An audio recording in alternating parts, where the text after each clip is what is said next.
الحمد لله الذي هدانا لهذا وما كنا لنهتدي لولا أن هدانا الله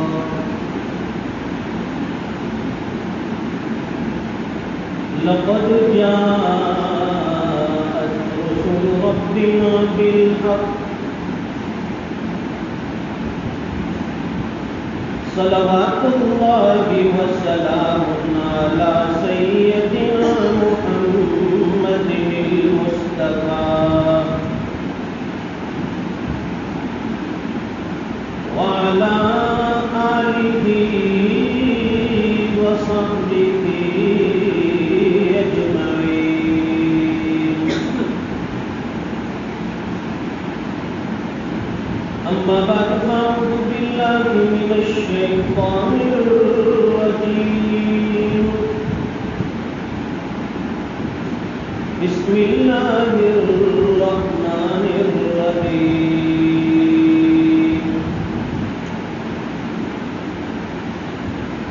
يا أيها النبي إنا أرسلناك شاهدا ومبشرا ونذيرا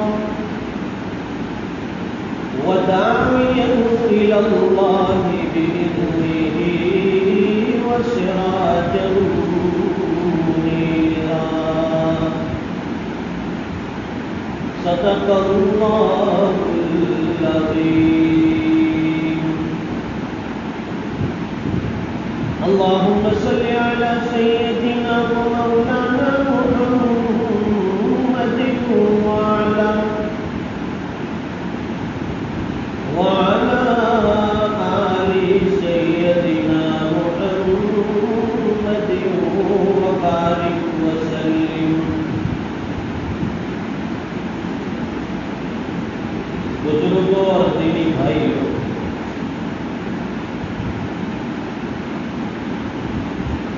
اللہ تعالیٰ نے ایک کامل اور مکمل دین ہمیں عطا کرنا،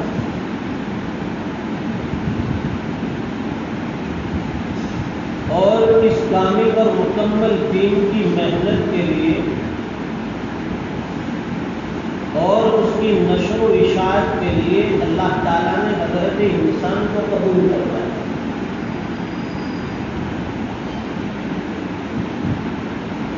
پہلی بات تو یہ سمجھ لے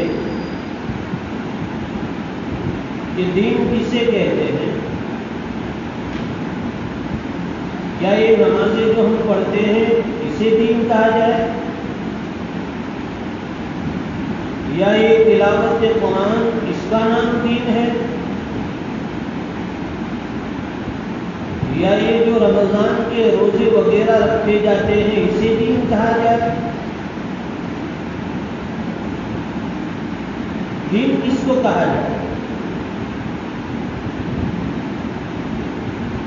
تو دین اصل میں نام ہے اتباع کا.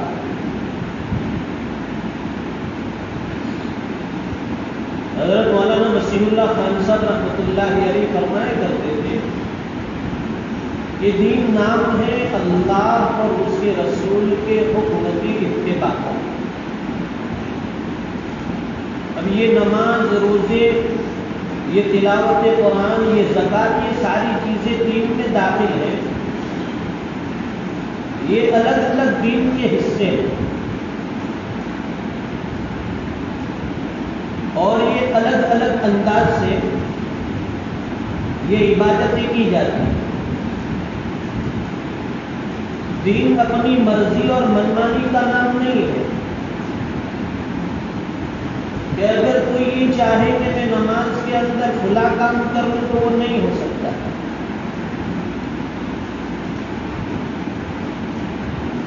بتلایا کہ دین نام ہے اتباع کا. اللہ اور اس کے رسول کے حکم کی اتباع کو دین کہا جاتا ہے. اور اللہ تعالیٰ نے اس دین کی فکروں کے لیے، اس دین کی محنت کے لیے، جد و جہد کے لیے انسان کو ایمان کی دولت کے ساتھ اس کی محنت کے لیے قبول کرنا چاہیے۔ ہم بظاہر یہ سمجھتے ہیں کہ نمازی بن گئے، روزے دار بن گئے اور 100% ہمارا دین پر عمل ہو گیا، لیکن حقیقت یہ ہے دوستو کہ دین ہمارے اندر جیسا ہونا چاہیے وہ بھی نہیں آیا۔ حضرت مولانا نصیر اللہ خان صاحب رحمۃ اللہ علیہ ایک مثال سے فرماتے تھے کہ ایک آدمی جنگل میں رہتا ہے، جنگل میں ایک جھونپڑی بنی ہوئی ہے اور جنگل میں اپنی بیوی کے ساتھ وہاں رہتا ہے۔ اب مسجد جو ہے آبادی سے دور ہے، یعنی وہ جنگل میں جہاں رہتا ہے اس سے دور آبادی ہے، آبادی میں مسجد ہے۔ اب اس آدمی کو نماز کا شوق ہوتا ہے کہ میں عشاء کی نماز، فجر کی نماز آبادی کی مسجد میں جا کر ادا کر لوں تاکہ مجھے جماعت کے ساتھ نماز کا ثواب مل جائے۔ اور وہاں جنگل میں اس کی بیوی اکیلی اور تنہا ہے۔ اب وہ اپنے میاں سے، شوہر سے کہتی ہے کہ تم آبادی میں مسجد میں نماز کے لیے چلے جاؤ گے تو یہاں جنگل میں اس ویرانی میں مجھے ڈر لگے گا، مجھے خوف ہے دشمن کا یا کسی موذی جانور کا، اس لیے آپ وہاں آبادی میں مسجد میں نماز پڑھنے کی بجائے یہاں گھر پر نماز پڑھ لو کرنا۔ اب اس آدمی کا شوق یہ ہے کہ نہیں، میں تو آبادی میں جا کر مسجد میں جماعت کے ساتھ ہی نماز پڑھوں گا۔ تو حضرت فرماتے ہیں کہ یہ دین پر عمل نہیں ہوا، بلکہ یہ اپنا شوق پورا کرنا ہوا، کہ اس کا ایک شوق ہے کہ میں وہاں جا کر مسجد میں جماعت سے نماز پڑھوں۔ اس وقت دین کا تقاضا یہ ہے کہ تو اسی جنگل میں اپنی جھونپڑی کے اندر اپنی بیوی کے ساتھ وہاں گھر میں رہتے ہوئے نماز پڑھ لے، یہ تیرے لیے دین کا تقاضا ہے۔ تو وہاں مسجد کی جماعت چھوڑوا دی گئی، اس لیے کہ اس وقت تیری بیوی کو تیری ضرورت ہے، اس ویرانے میں، اس جنگل میں وہ تنہا ہے اور اسے ڈر اور خوف محسوس ہوتا ہے، اس لیے تو مسجد میں جماعت کی نماز چھوڑ دے اور یہاں جنگل اور ویرانے میں تنہا نماز پڑھ دے۔ یہ اتباع کا نام دین ہے۔ ہم یہ سمجھتے ہیں کہ نہیں، اگر جنگل میں بیوی کو تنہا چھوڑ کر ہم وہاں مسجد میں جا کر نماز ادا کر لیں گے تو ہمارے لیے بڑا ثواب ہوگا۔ حقیقت میں وہ ثواب نہیں ہے، اس پر دین پر عمل نہیں ہوا، بلکہ دین کے تقاضے کو اس نے چھوڑ دیا۔ اس لیے حضرت مولانا نصیر اللہ خان صاحب رحمۃ اللہ علیہ فرماتے ہیں کہ یہ دین جو ہے ایسے ویسے سمجھ میں آنے والی چیز نہیں ہے، یہ اہل اللہ کی صحبت سے، یہ مشائخ کے پاس رہنے سے اور علماء کرام سے محبت اور تعلق کی نسبت اور بنیاد پر یہ دین سمجھ میں آتا ہے۔ وہ یہ سمجھے کہ دین سمجھ میں آ جائے گا اور ہم دین پر عمل کر لیں گے، حقیقت میں بعض مرتبہ انسان اپنا شوق پورا کرنے کو دین سمجھ لیتا ہے اور وہ دین نہیں ہوتا ہے۔ اس لیے فرمایا کہ انسان جو کام کاج کرتا ہے، ایک درجہ تو یہ ہے کہ وہ کسی جگہ ملازم ہوتا ہے اور ملازمت کے طور پر وہاں اس کی ڈیوٹی ہوتی ہے، دن میں 8 گھنٹے اسے کام کرنا ہے۔ وہ جس کارخانے میں، جس کمپنی میں، جس فیکٹری میں یا جس مالک کے وہاں وہ کام کے لیے اس کا انتخاب ہوا ہے، وہاں اس کی ڈیوٹی یہ ہے کہ 8 گھنٹے تمہیں فلاں کام کرنا ہے۔ اب وہ 8 گھنٹے تک اس کو آفس کا جاب ملا کہ یہاں حساب کتاب کرنا ہے، اس کی ڈیوٹی ہے۔ کسی جگہ اس کو 8 گھنٹے ریسٹورنٹ میں، ہوٹل میں نوکری ملی، تمہیں یہ کام کرنا ہے، وہ اس کی ڈیوٹی ہوئی۔ اب اس کے ذمے صرف وہی کام ہے جو اسے دیا گیا، اسے کہتے ہیں ملازمت۔ اور ایک دوسری چیز ہے غلام۔ غلام کسے کہتے ہیں؟ تو غلام وہ ہوتا ہے جو اپنے آقا کے حکم کا تابع دار ہوتا ہے، اس کی کسی کام کی کوئی ڈیوٹی نہیں ہوتی، اگر اسے آقا نے یہ کہہ دیا اس کے مالک نے کہ آج تجھے کھیت میں جا کر پانی پلانا ہے تو اس کا کام وہ ہو گیا۔ دوسرے دن اسے کہا جاتا ہے کہ تجھے بیت الخلا صاف کرنے ہیں تو اس کو حکم کا ماننا اس کے لیے ضروری ہے۔ تیسرے دن اگر وہ کہیں کہ آج تجھے فلاں کام کرنا ہے تو وہ اس کام کو کرنے کا ذمہ دار ٹھہرایا ہے۔ مطلب یہ ہے کہ غلام کی کوئی ڈیوٹی نہیں ہوتی، آقا نے جو کام جس وقت اس کو سپرد کر دیا وہ اس کا کام ہو گیا۔ تو ایک ملازم ہوا، دوسرا غلام ہوا۔ اب ان دونوں سے آگے بھی ایک درجہ ہے جو ایک دم لاسٹ میں آخری درجہ کہلاتا ہے، جسے کہتے ہیں عبدیت۔ اس لیے کہ ہم لوگ بندے ہیں، اللہ کے بندے اور عبد ہیں۔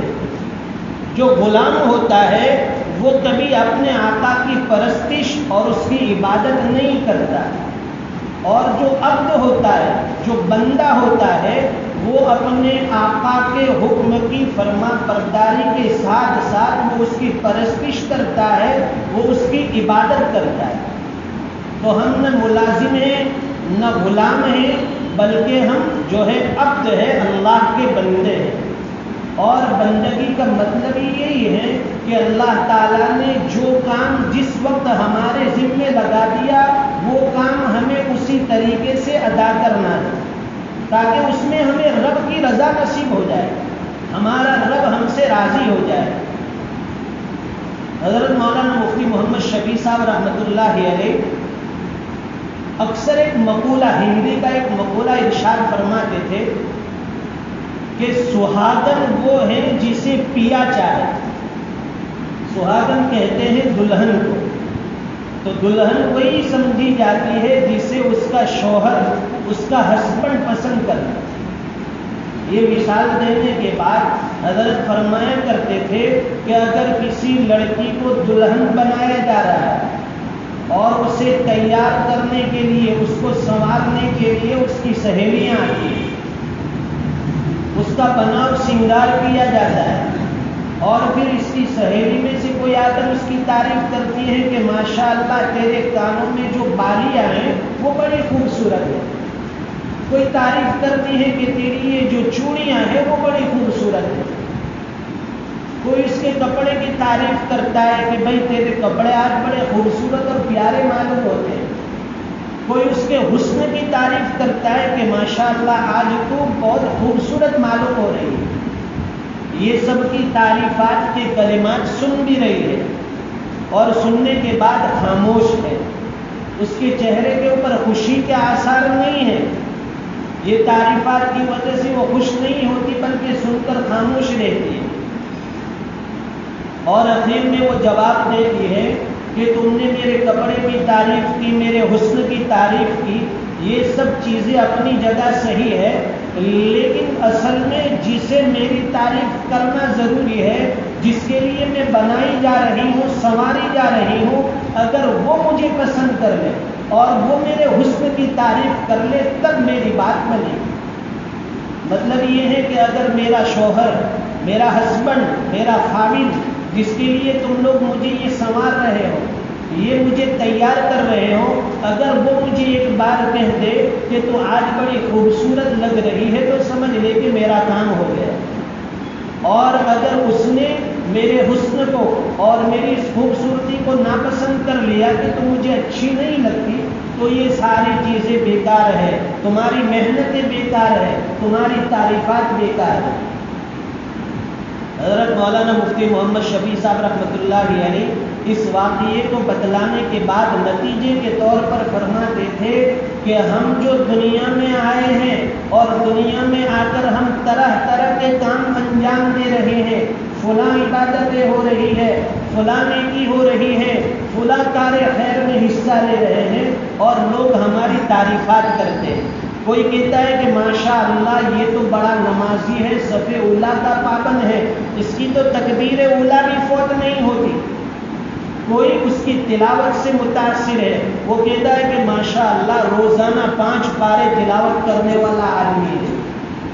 کوئی اس کے ذکر و اذکار کا مداح ہے اور اس کی تعریف کرتا ہے کہ ماشاء اللہ بڑا ذاکر شاکر آدمی ہے۔ کوئی اس کی دعوت و تبلیغ سے متاثر ہے کہ چلے پہ چلے لگائے جا رہا ہے، ماشاءاللہ دعوت کے کام پہ خوب بڑھ چڑھ کر اپنا وقت لگاتا ہے، ساری عبادتیں ایک طرف ہے، لیکن آخر میں یہ دیکھا جائے کہ ہم جس کے لیے یہ عبادت کر رہے ہیں کیا اس رب کو ہماری یہ عبادت منظور ہے یا نہیں، کیا اللہ تعالیٰ کو ہمارے یہ اعمال پسند ہے یا نہیں۔ اس لیے فرمایا توحید تو یہ ہے کہ خدا حشر میں کہتے یہ بندہ تو عالم سے خفا میرے لیے ہے۔ اگر قیامت کے دن اللہ تعالیٰ اس بات کی گواہی دے دے اور ہمارے حق میں فیصلہ فرما دے کہ اس کی یہ نمازیں مجھے منظور، اس کا یہ تلاوت قرآن مجھے پسند ہے، اس کی یہ عبادتیں مجھے پسند ہے، تب سمجھ لیجیے کہ ہمارا بیڑا پار ہو گیا۔ ورنہ روایت میں آتا ہے جناب رسول اللہ صلی اللہ علیہ وسلم ارشاد فرماتے ہیں کہ قیامت کے دن بہت سے نمازیوں کو لایا جائے گا، اب تعالیٰ شانہ کے سامنے پیشی ہوگی، اللہ فرمائیں گے بندے پتہ تیرے نام اعمال میں کیا چیز ہے، عرض کرے گا الہ العالمین آپ میرے نام اعمال کو اٹھا کر دیکھ لیجئے، رات دن سجدے پہ سجدے کرتا رہا، یہ جبین اور پیشانی تیرے سامنے رگڑتا رہا، صف اولیٰ کا پابند تھا، تکبیر اولیٰ میری فوت نہیں ہوتی تھی، 5 وقتہ نمازیں پڑھتا تھا، اس کے علاوہ نوافل اشراق چاشت اور اوابین بھی میرے نام اعمال میں موجود ہے، میں تو بڑا نمازی تھا۔ اس کی عبادت دیکھ کر اللہ فرمائیں گے اے میرے بندے تیری یہ ساری عبادت ایک طرف، تیری یہ نمازیں ایک طرف، تو نمازیں دنیا میں اس لیے پڑھا کرتا تھا کہ لوگ تجھے نمازی کہیں، تو عبادتیں اس لیے کرتا تھا تاکہ لوگ تجھے عبادت گزار سمجھے، تو لوگوں کی تعریف کے لیے عبادتیں کرتا رہا، نمازیں پڑھتا رہا، تو نے کوئی سجدہ میری رضا کے لیے نہیں کیا۔ یہ سارے اعمال تو دکھلانے کے لیے تھے، ہمارے لیے تو کوئی عمل کو لے کر نہیں آیا۔ اور تعالیٰ شانہ فرمائیں گے کہ جاؤ تمہاری نماز تمہارے منہ پر مار دی جائے گی، یہ نماز ہمارے منہ پر مار دی جائے گی۔ معلوم یہ ہوا کہ کوئی عمل اللہ کے دربار میں اس وقت تک قبول نہیں ہوتا جب تک کہ اللہ اور اس کے رسول کی اتباع میں نہ کیا جائے۔ یہ رمضان میں ہم نے روزے بھی رکھے ہیں، روایت میں آتا ہے کہ قیامت کے دن بہت سے روزے دار حاضر ہوں گے، اب تعالیٰ شانہ پوچھیں گے کہ بتلا دنیا میں دوسری کون سی عبادتیں کرتا تھا، بندہ عرض کرے گا الہ العالمین رمضان المبارک میں گرمی کا موسم تھا، گرمی کا زمانہ تھا، شدت پیاس میں بھوک بھی لگی ہوئی تھی، بیمار بھی تھا، لیکن صرف اور صرف تیری رضا کے لیے، تجھے راضی کرنے کے لیے میں دن پر بھوکا رہا، پیاسا رہا، روزے کی حالت میں رہا۔ یہ سارے روزے موجود ہیں، میں نے کبھی ایک روزہ بھی نادا نہیں کیا۔ اب تعالیٰ شانہ فرمائیں گے کہ میرے بندے تو ضرور بھوکا رہا، پیاسا رہا، لیکن تیرا یہ روزہ ہمارے لیے نہیں تھا، بلکہ یہ روزہ اس لیے تھا تاکہ لوگ تجھے روزے دار کہیں، دنیا میں لوگوں نے کہہ دیا۔ اس لیے فرمائے کہ بہت سے روزے دار قیامت کے دن ایسے آئیں گے کہ انہیں سوائے بھوکے پیاسے رہنے کے کچھ حاصل نہیں، ان کے روزے کا ذرہ برابر انہیں کوئی ثواب اور نیکی نہیں ملی۔ اس لیے ساری باتوں کا خلاصہ یہ ہے کہ عبادت وہی منظور ہے، عبادت وہی قبول ہے، ہمارے اعمال وہی منظور ہوں گے اللہ کے دربار میں جو ہم نے اتباع کے اندر کیے ہو، اللہ اور اس کے رسول کے حکم کی اتباع میں جو کام کیا جائے وہ اللہ کے یہاں منظور ہے، ورنہ اپنا شوق پیدا کرنے کا نام دین نہیں ہے۔ کسی کو شوق پیدا ہوتا ہے کہ میں عالم بن جاؤں، بہت اچھا جذبہ ہے، لیکن ساتھ میں دیکھا جائے کہ گھر میں اس کے والدین جسے اس کی خدمت کی ضرورت ہے، وہ چاہتے ہیں کہ میرا یہ بچہ میری خدمت کرے تاکہ میری خدمت گزاری کا اسے بدل ملے اور صلہ ملے، لیکن اسے تو شوق لگا ہے کہ میں تو عالم دین بن جاؤں۔ وہ عالم تو بن گیا لیکن اس میں رب کی رضا حاصل نہیں ہوئی کہ اس وقت تقاضا یہ تھا کہ اپنے والدین کی خدمت کرتا، یہ اصل میں دین کا تقاضا اس نے چھوڑ دیا، یہ شریعت کی اتباع اس نے چھوڑ دی، اس لیے اس کے عالم بننے کا جو ثمرہ اور اس کا جو نتیجہ اسے حاصل ہونا چاہیے وہ نہیں ہوا۔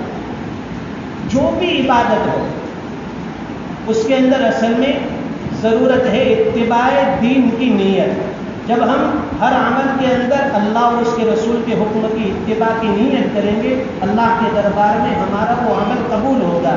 اللہ تعالیٰ ہمیں دین کی سمجھ بوجھ نصیب فرمائے، اور جس وقت دین کا جو تقاضا ہو اللہ تعالیٰ اس پر ہمیں عمل کرنے کا داعیہ اور جذبہ نصیب فرمائے۔ اب تعالیٰ شانہ اس دین سے وابستگی نصیب فرمائے اور دین پر کما حق ہو عمل کی اور اس پر چلنے کی ہمیں توفیق عطا فرمائے۔ باقی دعوانا الحمدللہ رب العالمین۔